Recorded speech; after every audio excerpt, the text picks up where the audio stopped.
தாஜ்மஹால் நீங்க நடிச்சதுல உங்களுக்கு ரொம்ப பிடித்த காட்சி அது? எனக்கு ரொம்ப பிடிச்ச காட்சினா, எங்க அப்பா வந்து வாய தொறந்து பாராட்டுன ஒரு காட்சி இருக்கு. ரேவதி அவங்க இறந்துருவாங்க. இறந்த பிறகு அந்த எமோஷன்ல அழுகணும்.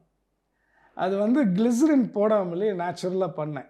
அத கொஞ்சம் எமோட் பண்ணி இது பண்ணோன்னே, அவரு அவரு நடிச்சு காமிக்கும்போது நீங்களே பார்த்துருப்பீங்க. அவரு ஆட்டோமேட்டிக்கா கண்ணு கலங்கி ஊத்த ஆரம்பிச்சுரும். அத பார்த்தோனே நமக்கு எமோஷன் ஆயிடுச்சு. ஸோ இத பண்ணோனே வந்து முதுகுல தட்டி குடுத்தாரு. "நல்லா ம். பண்ணடா, குட்" அப்டின்னாரு. ஸோ அது ஒரு பெரிய இது. அந்த சீன் எனக்கு ரொம்ப பிடிக்கும். அந்த பர்ட்டிகுலர் ஷாட் எனக்கு ரொம்ப பிடிக்கும். பாரதி ராஜா பொறுத்தவரைக்கும் நல்லா நடிச்சா பாராட்டுற மாரி, நல்லா நடிக்கலன்னா கடுமையா கோவம் வரும். அது மாரி கோவம் வந்து எப்போவாவது தாஜ்மஹால் உங்கள திட்டியிருக்காரா? எதுக்கோ வந்து என்ன இப்டின்னு குத்த வந்தாரு, அடிக்க வந்தாரு. டாடி அதான் வீட்ல சின்ன வயசுல அவ்வளோ தடவ அடிச்சு விட்டீங்கல்ல.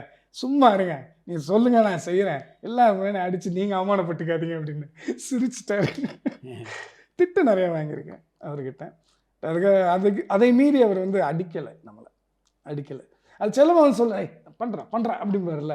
அத ட்ரை பண்ணாரு. ஆனா நான் இந்த பதில சொன்னோனே சிரிச்சுட்டாரு அவரு. பட் நெறைய திட்டியிருக்காரு. கன்னாபின்னான்னு திட்டியிருக்காரு.